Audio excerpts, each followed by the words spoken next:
All right. Well, welcome to everybody that is tuning in live in this community meetup. This is a fantastic week where we have a guest on that is going to be sharing something that's a little bit out of the ordinary, right? We're going to be talking about improv and business and what it means to your success. Nathan, we are so privileged to have you and your voice here today. And I'm very excited that not only are we connected and we're local, but we're going to get to learn a whole lot of new things that some of us have never really thought about. Which is perfect for the theme because, you know, the new year is wearing off and it is going into the real year, and business has to continue. And that yes and mentality has got to be something that's in the back of our mind, I think. So thank you for being here, Nathan. One of the things that we do before we get started, just to let you know, is because this is a community, because this is a conversation and we want to connect, we want to collaborate, we want to empower each other. We have everybody introduce themselves first, so that you know who's here showing up for you, and then they feel committed to because, right, they're here, they're sharing their voice. So I'll do the dance. My name's Adam Griggs. I'm the moderator today. I always just find these meetups to be exciting and powerful, and I appreciate everybody that's on. I'm going to throw it over to Jonathan, and then Jonathan, you can throw it down to Patrick. Hi, everyone. My name is Jonathan Graziano. I am on the GoDaddy team, and I am very excited to see all of you today. Nathan, thank you so much for joining us. I live in New York City and have seen my fair share of improv shows and have taken my introductory UCB 101 course. And I'm so excited to hear what you have to say, because I've already seen like the real value of applying improv skills into business practices. And I'm so keen to listen to what you have to say and your thoughts on how that goes so much farther. So yeah, thank you for being here. And Patrick, love to hear from you. Thank you, Jonathan. Good to see everybody. Nathan, I'm very excited about what you're going to offer the group today. So I'm in Chicago. I'm the founder and CEO of PK Solutions Group. We're a sales consulting organization. And I love the idea of improv in your everyday. I use humor quite a bit. Sometimes just because it's what comes to my mind, but it's the total art of thinking on your feet. And I think it's probably one of the most challenging forms of comedy. So I can't wait to hear what you're going to share with us today. So I'll throw it over to my friend Chris and let him take it from here. All right. Well, I'm looking forward to this. I've actually done some stand-up comedy in the past, so it's kind of the first cousin, I think, a little bit, maybe. I don't know. Sometimes I don't know what I'm talking about, and I just say things. But and I'm very stopped up right now, so I'm going to mute myself in a minute. But I am looking forward to this. And I'm Chris Costanis, by the way. I have Surf Financial Brokers, and I've also written a book called "You're Going to Be Great at This," which is a very PG version of a sales book. So anyway, and I'm going to pass this on to, looks like, Amy. Yeah, thanks, Chris. My name is Amy Benzowitz. I'm in Connecticut, and I work in the data industry. I work primarily with marketers and technology companies and help them with finding new audiences to serve marketing to, and also to help them connecting the dots with their own clients with insights and channel linkage. So as I told you before, Nathan, I'm really interested in this topic. I definitely see the value of using improv for business or personal growth. When my kids were young, we actually signed them up for an acting class, not because they wanted to be actors and we didn't want to push them onto the stage or anything like that, but we thought it would be really good for them to learn communication skills or how to express themselves in different environments. So, and it did prove helpful. So I'm excited to learn myself how to do that. So I'm glad I'm here. Thank you. And I'm going to pass it over to Nathan. Hi, everybody. My name is Nathan Mins, founder of Green Light Improv. We use improv comedy as a tool for innovators to develop their entrepreneurship and communication skills. And I'll throw it back to Adam. Yeah, first of all, thank you to everybody that's here in live, right? One of the things we always want to reiterate is this is a conversation. Yes, we have guests on, we have a theme, and we always want to bring value and something that you can take away, but we also want to have context, right? Context and creativity comes from conversation. So definitely those who are listening to this later, join us for a future event. Cameras on, cameras off. We're not shy. Join us, chat us, be part of the conversation. So Nathan, let's talk about how on earth you thought that it would be a good thing to start a business in improv. Like, talk to me about what got you to where you're at and what made Green Light Improv the abundant source of awesomeness it is today. Yeah, of course. So it all started in 2016, or actually rather before I jump into that, just so everyone's on the same page. Improv comedy, there are a lot of definitions thrown around on what it means. But improv comedy, as we'll define it, is essentially 5 to 6 actors get on stage. They ask for a single word. They use that word as inspiration to start a variety of scenes over the next 10 to 60 minutes. And these are scenes that have never been done before, never even been thought of before, and will never be done again. So they only exist in that one moment. So I saw my first improv show when I was still in college, and it was in 2016. And I knew that improv was something that I wanted to do. So I went out and auditioned for these 2 improv groups that I saw perform. I did incredible. It went incredibly well. Everything it went off without a hitch. I was laughing. Everyone else was laughing. And the only small hiccup came that night when I got a call from the 2 improv groups, and I found out that it seemed that I was the only person that thought I did well. So I didn't get in. I didn't get into either group. But knowing that improv was something I wanted to do, I took a step back. I started taking classes, and I thought, this is going to be the way that I get in. Then with some more confidence, I again auditioned, this time being a trained improviser, auditioning for these 2 groups where most of the group had never taken an improv class. I auditioned again, went exponentially better. Now I'm trained. And this time it went so much better that the exact same thing happened. And in total, I auditioned 7 times before I got into an improv group. So it took me 7 auditions. Those 7 auditions, though, weren't just a waste of time. I enjoyed myself in each one. And of course, it hurt a little bit every time I didn't get in. But I learned something. And I learned improv's a learnable skill. So improv did not come naturally to me. And it honestly wasn't their fault that they didn't let me into the group. I wasn't good enough to perform at that level, and I didn't deserve to be in the group. But through training and a lot of classes, I was able to get to the point where I can hold my own on stage. The other thing I realized is that as I was improving on stage, I was improving off stage as well. As I was improving as an improviser, I was improving as a communicator, as a team member, and even as an entrepreneur. And so I found my fellow improvisers were experiencing the same thing. Then I found a lot of research to back up these claims that improv can have a real effect on these different work and life skills. And that's the basis of Green Light Improv. So I saw my first improv show in 2016. 2019, I started the company. And the whole basis is bringing these skills that many people learn through doing improv comedy, through performing it and studying it, but to the people that have no interest in doing improv comedy, because that's the vast majority of people. For many people, it's their ultimate fear of being on stage without having any idea what they're going to say next. And so everything we do has a focus. We're not trying to make the next class of world-class improvisers. We're only trying to make incredible communicators, incredible entrepreneurs, and team members. And I started in 2019. I worked on the company part-time for a while until July of last year. I had a corporate innovation job, and I quit that job, and I've been full-time since July, or around July, but that's how I got to here. And I've seen it really pick up in the only last few months. It's sort of had some explosive growth that we can talk about more. Yeah, congrats and kudos, first of all. I mean, number one, you said something there that's very, very aligned with entrepreneurism, which is not everybody wants to do it. It's that giant fear. It is something that only a certain number of people are going to be good at and want to do.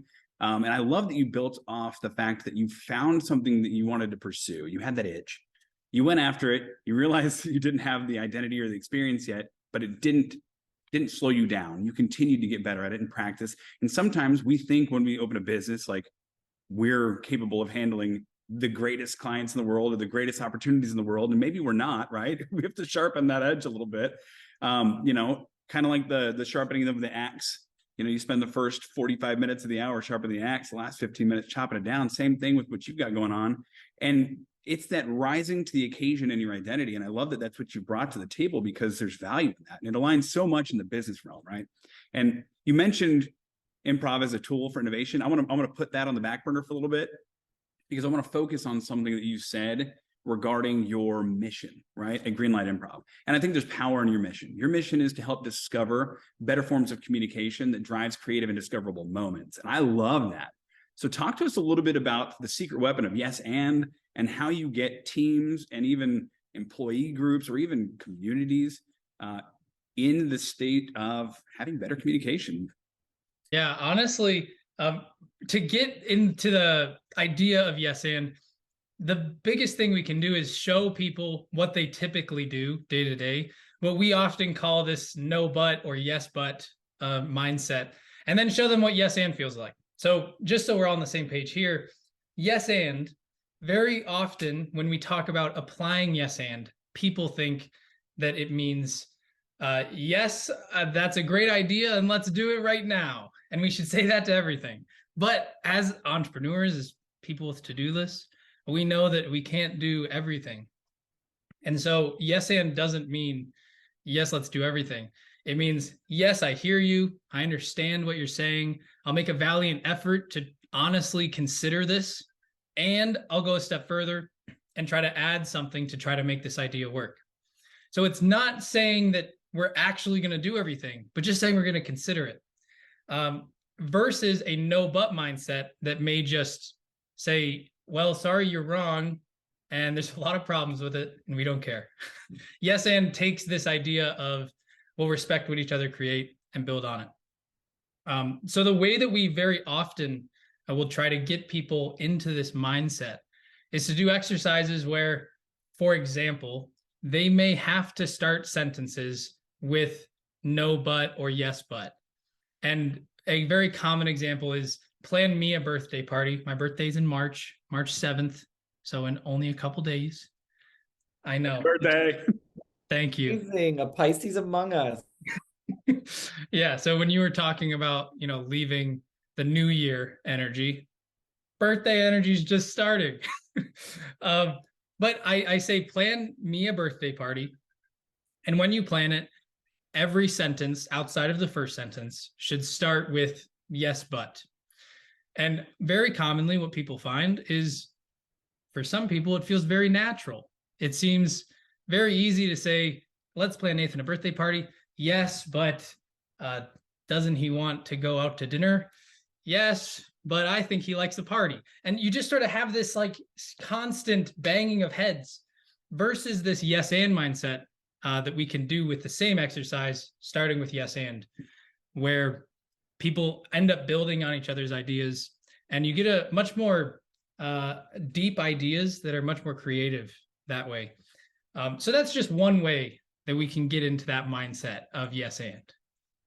You know, one of the things that I love that you bring to the table when you do, you know, these discoverable moments or these trainings, and these workshops are powerful. I think I'm gonna give you kudos to that, because you're bringing positivity in an environment of collaboration that has historically been, you know, siloed or even abrasive, especially when you're going across different channels inside of a company, or you're in different industries, and communities are notorious for that, right? You want to get together and you want to have these events, you want to have camaraderie, and you want to celebrate each other's success. And it's, yes, you're succeeding, but over here I'm succeeding too, and I'm doing this other thing, instead of, yes, you're succeeding, and here's all the things I love you're doing, and we could work on together. I love that the collaboration is your basis for that, and this leading with positivity, because positivity is so powerful, especially when you've helped build on an idea, because then you buy into it, and when it succeeds, you have more clout, you have more experience, you have more confidence, you have more consistency, and then you're ready for the next one and the next one and the next one, and you become a great communicator, because now you're leading the dance with being somebody who's contributing all the time instead of being silent and fearful. And I love that that's what you're bringing to the table there, Nathan. Yeah, of course. And also just another idea of like how this typically works in improv, because sometimes we end up applying this so much to business that when we see an improv show, we're not exactly sure how it's working. A very common way that yes and works is, let's say you're seeing an improv show and someone says, "Hey dad, do you want to play baseball?" And the other person says, "That's not a bat, that's a snake." Now you're confused, right? We're all confused on stage. We don't know, is it a bat or is it a snake? The audience has no idea. That's an example of no but. That's not respecting that you clearly created a baseball bat. Versus a yes and mindset may say, "Hey dad, do you want to play baseball?" Yes, and let's play football afterwards. It's that acceptance of another person's idea, and understanding that I'll honestly consider this, see where it goes. So that's how yes and applies in improv as well.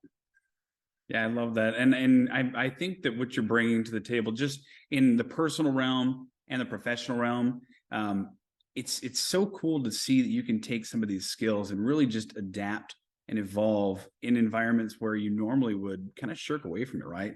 I mean, let's talk about the workplace right now. It is very competitive.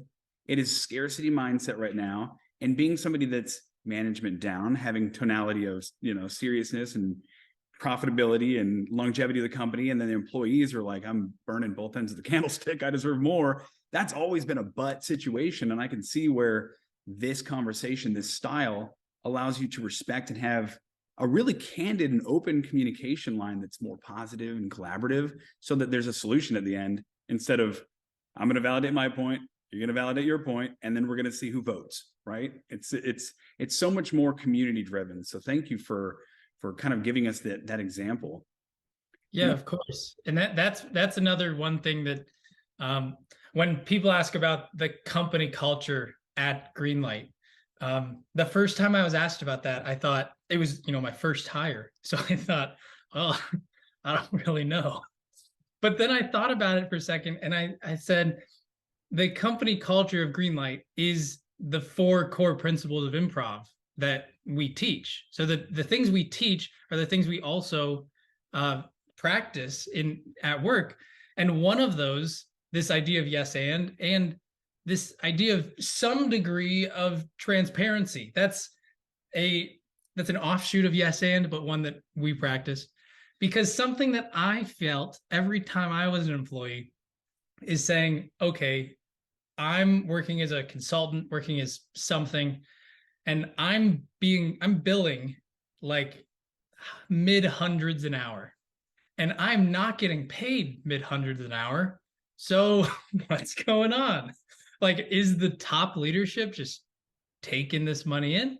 And so something I like to do is have a little bit more transparency of how the money works, so that if someone's not getting paid, like if there's a facilitator that's not getting paid the full amount of a workshop, because none of them are, because we can't operate a business that way, it's helpful for them to see, this is where money goes, this is how it works. And even on a grand scale, high level, it tends to be very helpful. Yeah, the profit mentality is a thing that, capitalism has really gotten the dark side of the cloud on for years and years. But having a conversation of transparency that's led with positivity, and then if it is a problem, if it is a lifestyle or pay scale problem, approaching it with improv, which is this yes and mentality. It's you have this problem and you're offering a solution, an idea. And one of the things I love about this complaint-free world mindset is you start with, here's the problem, and I'm offering a solution. What do you think about that? And then they build on it. And you get this innovation cycle. You get people thinking creatively on what we can do together to build a bridge, right? And make sure that everybody's aware of where they lie inside of the ecosystem. And if there's any confusion, we can, stifle it, put it away, get rid of it. Yeah. And that's honestly something that at previous jobs, that was a point of contention for me because I was used to this almost startup-y mindset where if you have a problem and you identify the problem, the first thing to do is to tell somebody about it. and bring some idea. It's probably not going to be a built out solution that you've been thinking about for 6 months. But I found some of the people that I was working with were in more of a corporate mindset. They've had a far more corporate experience, and they weren't as interested in this building on these ideas. It was more of, hey, Nathan, it looks like you need to go back to the drawing board, think through this a bit more, and come back. And I feel that that is antithetical to the idea of yes and, where we're very collaborative and we realize if there's a problem, let's take it on. Improv's a team sport. All of these businesses are team sports. We don't need to say, Nathan, go take care of this. When it's perfect, come back. But we can work together on it. Yeah, no, and I appreciate you for shedding light on your experience and where you're coming from on that, especially knowing that you have the experience in the corporate realm, right? Because there's always that bridging the gap between entrepreneurs who are really in the trenches and the corporate structure of, are we all slaves to the management cycle above us or whatever? And it's funny that we're coming up on your talk today, because I've been reading a book called The Fearless Organization. And I was thinking about you the whole time, because in this book, it's all about embracing the voices of everyone and allowing them to speak when they feel they need to speak, because there's a deadliness in silence, right? That consequence can kill a business. It can kill an experience. It can cause harm.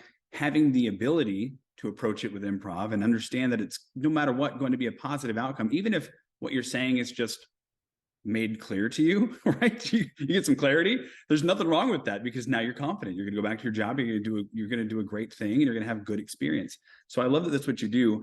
I want to shift gears a little bit. Since you are in the improv and comedy as an innovator space, you mentioned earlier that you guys would get together and, generally on improv comedy, you start with a word and you kind of build off of that, right? And nobody's prepared for it. It's just the creative mind being set loose. Talk to us about using that as a tool for innovators and people that are looking to create, new ideas and new businesses. Yeah, we just as a quick show of hands, has anyone heard of the Lean Startup or read it? Great. So we can essentially say the way we do improv is just like the way that the Lean Startup works. And for those of you who aren't aware of the Lean Startup, here's what it says. In short, it says, instead of building a company for 20 years in isolation and having no idea what our customers think, we should actually go out to customers, develop in smaller cycles, and go through this build, measure, learn cycle. So first we build something, we have some idea, we build it, put it out into the world, and we measure something with that, whether that's revenue, profitability, email signups. It can be anything. After we build something, we measure it, then we learn what's working, what isn't working, and continually iterate, versus building in isolation. In improv, we do the exact same thing.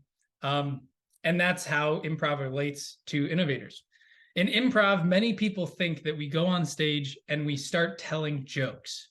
But here's the problem with going on stage and telling jokes. Jokes are incredibly difficult to write, and we don't know what we're about to say. So what typically happens for beginning improvisers is that they go on stage, they tell a joke, and it doesn't land. When it doesn't land, two things happen. One, everyone knows that you tried to tell a joke. And second, everyone is deafened by the silence because no one is laughing. And it's embarrassing. And improvisers, like anyone else, we don't want to be embarrassed. So we go through this build, measure, learn cycle. First, we build something. We start with some idea of what we think is funny. It's not a built out idea. It's like a half-baked idea that we just throw out. The good thing about improv comedy is that this measuring is built in, because we have the perfect measuring system, because we can hear their laughter immediately. We say something, if they laugh at one part and not another part, we go through the build, measure, learn cycle, and we learn that part was pretty funny. So let's double down on that. Let's leave behind the things that aren't as funny. And through a conversation with the audience, we develop this idea of a scene. And we're really co-creating with the audience. That's very similar to Innovators, because very often we're co-creating our companies, our startups, with our customers. And it's the exact same thing. Everything I just said about our audience, our customers, applies in startups, where we want to continually go back, iterate with them, figure out what is their problem. For us, it could be they want laughter. Their problem is they don't find enough laughter in their life. They're coming to us, and we are trying to solve that problem with this conversation. But that's one of the bases for how we use improv as a tool for Innovators. Yeah, and I'm glad you touched on that, especially for building, alongside or co-creating with your intended market or audience, because so many times people get into business and they start it the wrong way, or the wrong voice, or the wrong message. And instead of admitting it and moving on, saying, yes, and let's build on this and fix it, it's a no, but you were the wrong person. I'm going to the next one and the next one. And then they burn out, the company dies, the idea is, is fizzled. It's never sees light. And then on the other side of that coin is the rest of us watch that happen. We get a little fearful, right? And then ideas that should have come to light, should have come to reality, are hidden. They're stifled, or they don't ever see the light of day, right? And I love that that's what you bring, is this availability to create something that's just not only measurable with the audience and measurable with your success as a business, but you have the ability to create these collaborative moments, these discoverable moments. There's nothing more frequent in the world than unrequited genius, right? Somebody that knows it all but doesn't want to share it. Like nobody needs to be that person. There's no joy in that. And we're trying to create joy in community. We're trying to create joy in small business. We're trying to create experiences. And if you can see the actual joy, the laughter, the energy coming out of, co-creating a business and really getting feedback in a meaningful and playful way, I mean, that's the most exciting way that I could ever think about building a business. And so I think there's so much power in what you do in training people to utilize improv as a tool for innovation, Nathan. I think there's just so much in that. Yeah, and for example of how I apply that into my company, because for me, my customers are all of the people that are in my workshops. Usually we go into existing groups, but those groups, the individuals in the groups rarely are paying us. But in the end, they are the users of our product, our workshops. And so we need to make sure they're really happy. So the way we use this conversation with the audience from improv into the company Green Light Improv is at the end of every workshop, as long as the client is okay with it, we have a workshop, or we have a survey. And that survey is very short. And essentially it's to measure ROI of the workshop. We share that with the client. But by far, the most valuable question on the workshop is just one checkbox. And it says, free coffee? Can we take 15 minutes of your time? We'll buy you free coffee. And we just want to hear about your experience in the workshop. We'll also, we can help in any other way that we can. But that's what it says. It says, do you want free coffee? And anytime someone checks the box, we get to get coffee with our customers and get to learn what they thought of the workshop, what stuck out, what they remember. And it's an incredible way to consistently have this touch point with the customers and develop these relationships.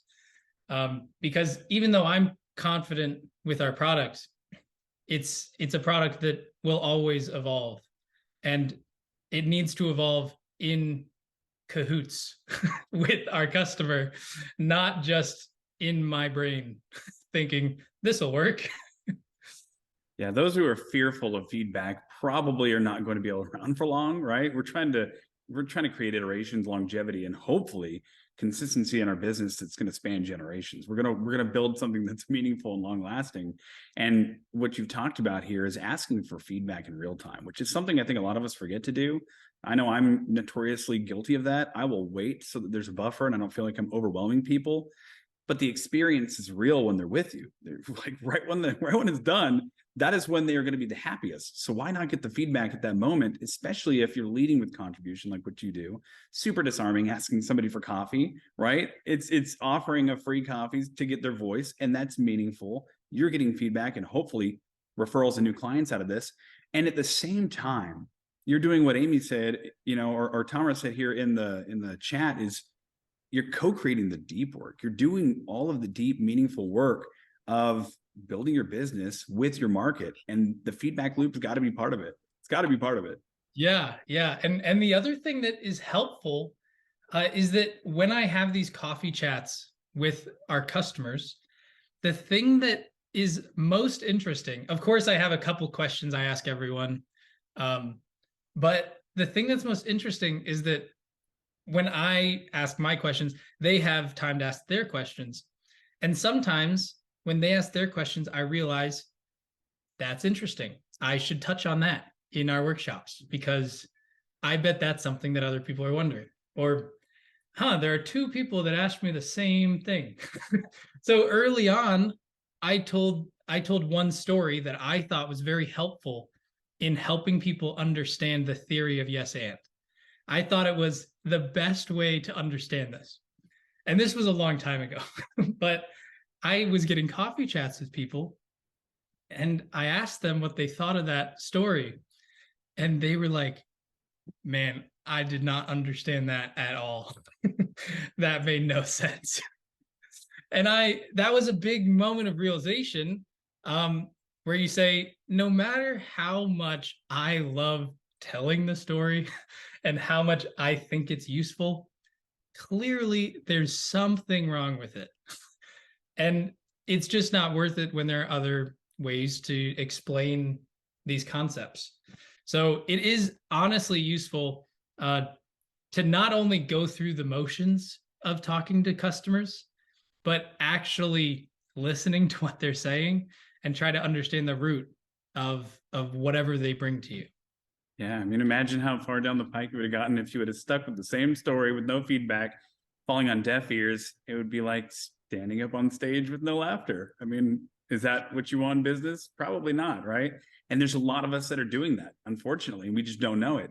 So I think improv is a great tool. I think it's a fun and disarming way to create that open communication, that open feedback. And I love that that's what you do over at Green Light. Nathan, one of the things we always do in these meetups is we always have you share that one thing, that one takeaway, right? The one big thing that's on your mind for this year. And then right after that, we're going to open it up to the community members that are here, because this is still a conversation. We're going to let them offer comments, questions, or kudos. So off the cuff, right now, what is the one solution that we can all take home and 100% we're going to have success because of it? No, I'm just kidding. What's the big ideal this year for you? When you said that, I just thought of how no one told me that I needed business insurance for a long time. And then when I finally got it, I was like, I have protection now. That's so cool. But there's some things just no one tells you. So that's funny. I would say, let's see. I would say the biggest thing is to recognize that things will not be perfect no matter what. I just did a presentation skills workshop with about 100 people. And those 100 people, one of the biggest things I said was, my job is speaking in front of big groups, leading these workshops. And I can say my opening speech, which is about 10 minutes until we go into more partner exercises, group exercises. Those 10 minutes, I've rehearsed hundreds, if not thousands of times. And very often when I'm saying it, I think I could have said that better. I could have said that one just a little better. And I think the thing to realize is that while that can be anxiety inducing, knowing that it's not going to be perfect, it's also helpful to realize whatever we're doing, it's not going to be perfect. There's going to be a problem that comes up. We just don't know where. And so when it comes up, we can be more prepared, knowing that something is going to go wrong. And I think that's the basis of improv. We get on stage, we don't know what we're gonna say. When you're sitting in the audience, we still have no idea what we're gonna say for the next hour. And so I think that's the biggest takeaway, knowing things will go wrong, but trusting yourself to have the skills to be able to navigate it when it does. I thank you for sharing that. I just totally imagined those awesome saved it videos, the YouTube videos where the guy falls but then lands looking really cool as everybody walks by. Like, I didn't mean to fall, but saved it. I think that that's valuable because business is hard, and there are going to be moments when you do trip up. I'll align with you on that, because earlier this week I was giving a demonstration to what I thought was going to be a pretty valuable center of influence, and I invited my team onto it because I wanted them to see, and I had practiced it. I was ready for it. And we get halfway through the demo and she's like, who is this for? And I was just like, oh, super taboo. I didn't even start with the right perspective. Like, this is who this is for. And I'm the CEO. Like, that's what? How do you screw that up? But it happens. And we had a good laugh. And after the call, I asked for feedback, and my team gave me feedback, and it was just really fun and disarming. But had I not laughed it off, had I taken it personal, no way in hell after that call would they have given me feedback, because they would have already seen that I knew what I did wrong and there's no way to fix it. Well, business isn't perfect. And I'm so appreciative that you put that out there, because, going full circle back to your story, you thought you were good at improv. You applied 7 different times, right? And the perspective was that maybe not so much, but you got to that point, right? You improved. You listened to the voice of the people that were giving you the honest feedback. You listened to the needs of your audience, and you co-created this amazing, beautiful entrepreneurial journey that is Green Light Improv, and you're changing people's lives, man. You're changing corporate communication structures. You're giving people opportunities to have a voice. I think there's so much power in what you're doing. So I really, really appreciate you sharing your voice today and just talking to us a little bit about the power of yes and the positivity it can bring. And I'm going to kind of open it up for the community members here and let them offer any comments or questions or kudos. Yeah, Nathan, I'm going to jump in here. I thought, again, I told you I was excited to see your presentation. I so enjoyed it. And so many things touched me that you said. I thought one thing early on was really neat when you told the story about the bat or the snake, and how you were saying no but you weren't saying the words no but, or the person saying that. And so I guess it's kind of like with yes and, it's more like a mindset. It's not, you don't have to use those exact words. And that kind of touched me at that point, that yes, that's like the mindset. It doesn't, however you want to say it, but it's the mindset you should be in. So I thought that was kind of neat. The other thing that touched me the most was the statement you just made about how presenting, and even you had to practice a whole lot, and Adam had to practice a whole lot. And one of the things I've been working on recently is to get more comfortable in presentation skills. Like, I'm fine having conversations, but when there's not as much feedback and I'm to present without the immediate feedback, I get really nervous. So of course I've been signing up for more of those. So just trying to get good at it. So I did one recently and I finished it, and I said to myself, I feel like I did about 60 to 70% how good I'd want to do, and people were asking me how'd it go. I'm like, well, about 60 to 70%. And then I watched it afterwards, the recording.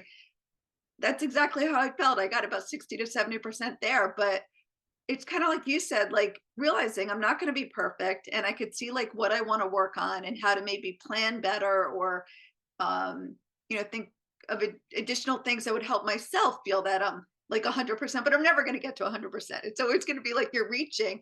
But I totally like related to what you said about that learning process, how you're never going to, wow, I nailed it, because of, with me, like nervousness, you said you had anxiety too, it's just whatever it is, you just, forget things, but one thing I did want to ask, and I live in Connecticut, like in the country. I don't think there's any big, improv studios like yours, but I'm really interested in it. Is there a way to get involved, like virtually, or is there something I could do to kind of maybe learn some of the techniques or skills that you're teaching? Yeah. Well, just before I answer that, there's one thing that struck me. And that is, some of these things just become more comfortable as we do them. And so after COVID, or like as in after once theaters reopened, like that was the first time I'd performed in a while. And I found myself, I ran on stage and I was like, hey guys, welcome to the improv show, blah, blah, blah. Our show started. I'm standing on the sides while our show's happening. And I'm thinking, this is a pretty good improv show, huh? And then I think, I'm in this improv show. Oh, I have to do that. Because we had like 10 people on stage, so I didn't have to be on stage all the time. But that first show, there was a ton of anxiety. It was so much more anxiety inducing than I expected it to be. But the second show, I felt 90% better. And then every time it just is way more comfortable. On your other question on how you can get involved, there are a lot of online classes. Green Light Improv doesn't offer online classes, but there are other theaters that offer them. And there's also, you could probably, if you just want to try it, I'm sure there's some other people around that want to just give it a shot. And there are like sample, like how does a practice normally go? And you can just sort of get a group together, even one other person, and just try it out, see how it goes. And just play around with it. It's meant to be fun. And so if you're having fun, you're probably doing it right. Yeah, super interesting. And that was the other thing that struck me. You said, if everybody's laughing, that's what it's all about. And I'm like, I wish my job was that much fun. I go to talk to people about marketing data, and if they all laughed, I'd kind of worry a little bit, but that's really cool. So keep up the good work. Thank you. Thank you. Welcome. And Patrick. Yes, thank you. Thank you very much. First and foremost, I think I wanted to applaud you because, it's very easy to overlook the very beginning of your story, which is a great story. And there's statistics that back up like 75% of the people give up after the first try. 90% of the people give up after the second try and never come back.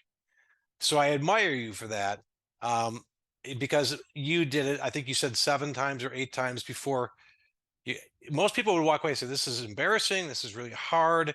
I don't want to do it. Now you put that into the business world. Imagine talking to a client and the first time they give you a little bit of pushback, you kind of could give up. So that persistence is a great quality that I think you have inherently. So I admire that. And I wanted to compliment you on that.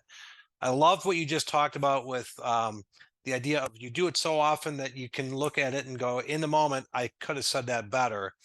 And I did a one-on-one session with somebody where they're working on their public speaking skills.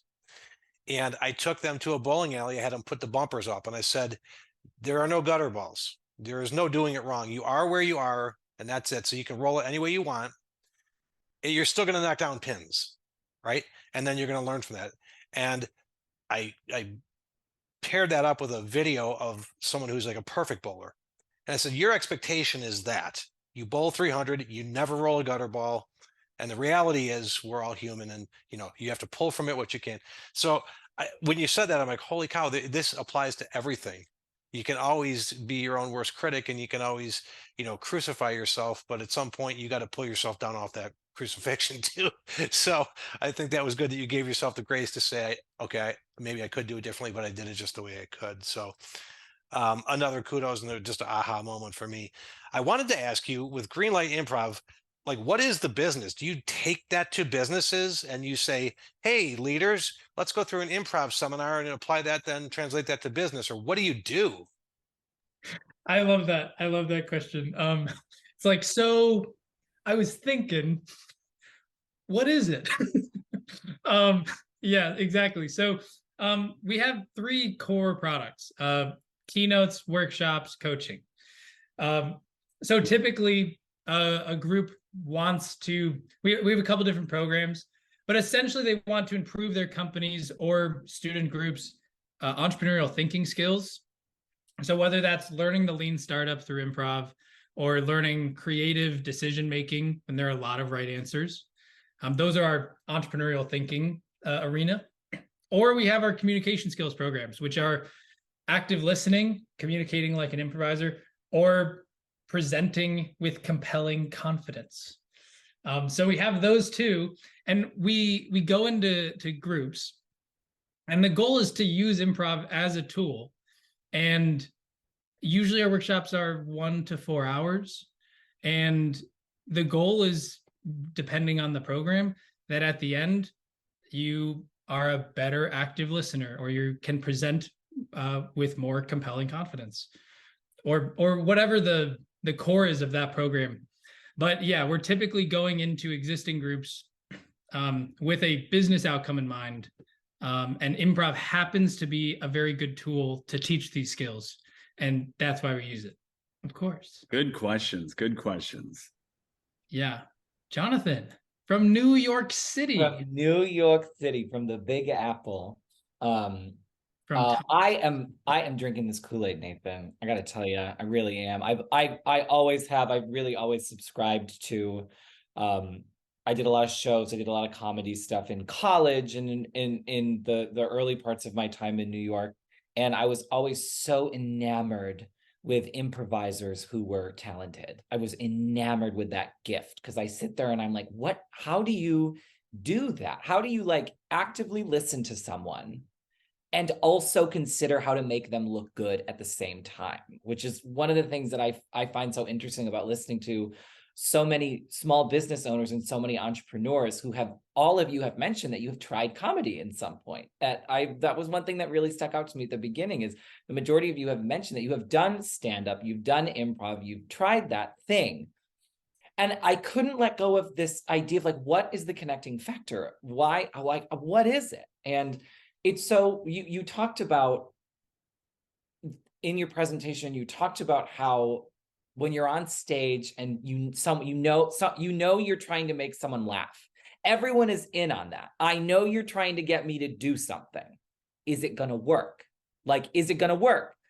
And it's that there's such a vulnerability that comes with sharing that idea and trusting that someone is going to be receptive to it. And that is the connection that I made with entrepreneurs, with small businesses, is that you have this idea you want to share with people, whether you want to add value, you want something in return, whether it's compensation, laughter as compensation, whatever it might be. And I just think it's the most remarkable tool to give someone and to help people get out of their, that corporate mindset. I think that is, again, like I can only imagine how much value you bring in these workshops. I can only imagine what your reviews look like from people who even just made people laugh for the first time or felt confident in trusting their own ideas, which I think is another thing that, like, so much of what you do touches on so many aspects of entrepreneurship that is not typical, hustle, grind, blah, blah, blah. It's about the person, it's about the individual. And, community and communication is the core of anything. And I fully believe that of any kind of business deal, any kind of performance, like, it is about, are we on the same page? And you teach that. And I do. I wrote so many notes during this presentation. I really am. I'm in awe of you and the work that you do. There was one thing that I wrote down. I'm a talker, but there's one thing that I wrote down that really, really, really stuck with me. I love that you said that improv is a learnable skill. I think that is something, I think a lot of people approach improv and they think, well, it's a talent you either have or you don't. You're funny or you're not. Do you have the funny bone? And it's not about that. It's not about that. It's about listening skills. It's about being agreeable, right? I can't tell you how many times I've been on a call with a client. This really applies to client work, is what I think about. Is a client gives you the prompt. This is the prompt. You run with it. Like, you either run with it or you let this die here. And it's just been amazing when I've seen these kind of principles implemented, and to let people know on a large scale, there are people who may come into this more aware or more equipped to perform or succeed, but it's learnable. Like, this is something that you can learn about yourself, and that access is, it's remarkable. I really do. I was so blown away by this and your outlook and your perspective. I really appreciate you sharing your time. Awesome. Thank you. Yeah. And the other thing that makes me think about, and Amy, for you too, if you can get a group together, even one person, to do a little improv with you, the very common thing for us to do is to look at the improvisers we see on stage in New York City. or Chicago, or anywhere else, and we look at them, and then Amy, when you do improv, I can almost guarantee it won't look like that. and it's like, why not? It's because they have probably thousands of hours of training and practice, and you're trying it for the first time. And should it be fun even the first time? Yeah, it should still be fun. You should still enjoy it. But will you be able to command an audience like someone that has been performing for decades in this particular art form? Probably not. I But hope not. but that's okay. That's okay, because that's how this works. I mean, it's a learnable skill, just like we were saying. It's developing these soft skills help us to develop our improv. Developing improv helps develop these soft skills, and it's something that can be taught. So it's just something to think about if you try improv, that it is learnable, and we can compare ourselves to maybe what they were at the beginning of their improv journey. Well, thank you so much for sharing on that, Nathan, because I think there's so much value in business with that same alignment, right? Understanding that if we're just starting, or if we're changing and scaling up, or even shifting to a different audience, it's understanding that the people in our market might have been doing it a lot longer than us, might have bigger teams than us, might have deeper pockets than us. And it's okay to understand that we're just getting started and we're having fun with it. I think it's all about experience, and it's got to be a fun experience for you as well as for the client, or you are going to burn out. And if you burn out, there's not enough compelling confidence in the world to keep you moving forward, right? You've got to be consistent with having joy in your business. And what you've taught us today is a lot of how to have joy and awareness and our own ability to grow and learn. So I think that is just so powerful. Tom, I saw you had your hand up. I don't know if you wanted to offer any last minute comments or questions. I do. I know I jumped in at like the last few minutes, but what I heard definitely is compelling enough for me to want to go back and listen to the whole thing. And when you talk about improv, I must say I must be honest, I'm not a huge fan of improv in terms of what I've seen, but like I have seen like Whose Line Is It Anyways? And I know that's improv, and I did laugh off of like some of theirs, and I get the principles of it, and I understand how that transfers to business. And I feel like that was a big aha for me. The fact that, there's a lot of things that happen in business that you do have to think on your feet, and that it's important for you to be able to actively listen in order for you to provide the value to your clients or even whoever that you're speaking with. So that was something that definitely is getting me to think about and change my mind about improv in terms of those skills and how it relates to my business. And I really love that whole idea of co-creating the solution together, because so many people will come to me or to anyone and they just want this prepackaged solution. Just give it to me. Tell me what I need to do or whatnot, not understanding that the best solutions are co-created, and we do have to use that framework or that scientific method of going through the motions of doing a project and going back and measuring it and then iterate. It's not like this whole just one time we do everything and it comes out perfectly. So to be able to slow that down, service delivery down, to say, let's experiment, because we have to. If we want to find the right solution, no matter what solution you're looking for, we do need to experiment to see what works for you. That's how you customize things, right? And then build a relationship from there. I think that's what I've been doing, but not really as intentional as I could be, and creating a space for that to educate the client as we go. So I thank you for that new aha moment that I had. Of course, yeah.